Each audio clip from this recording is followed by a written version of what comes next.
The rise of fungal pathogens, including mold, poses a significant threat due to warmer, wetter conditions and immunocompromised individuals. In October 2022, the World Health Organization published its first list of health-threatening fungal pathogens, emphasizing their growing resistance to treatment. While not all fungi are life-threatening, most are contagious, causing bothersome conditions, and some can be toxic and deadly. In 2021, CNN reported a mucormycosis outbreak in India, primarily affecting those with weakened immune systems from COVID-19.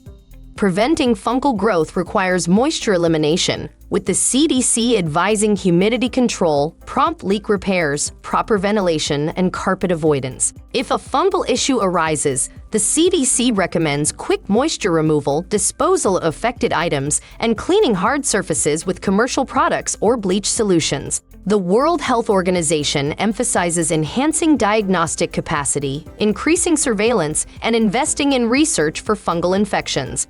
If you are dealing with mold at home, contact Mold Busters for professional help.